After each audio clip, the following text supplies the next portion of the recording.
ఈ సినిమాలో యాక్ట్ చేయడం నాకు చాలా గొప్పగా ఉంది. బికాస్ ఇలాంటి హిస్టరీలో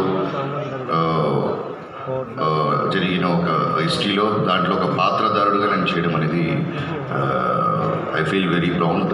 thank you so much sir for the opportunity to my director and I thank వేదిక మా co actress.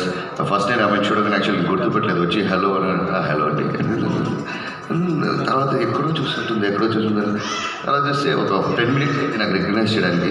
So she was అలా ఆ మేకప్లో ఆ క్యారెక్టర్గా మారి she tone down her skin colour, ఇంకా షీ టోటల్గా ఒక క్యారెక్టర్ వచ్చి ఆ లుక్ అండ్ ఫీల్ టోటల్గా మార్చి she like from Pardesi I have seen that effort in this film. And thank you so much, nice working with you and the whole team.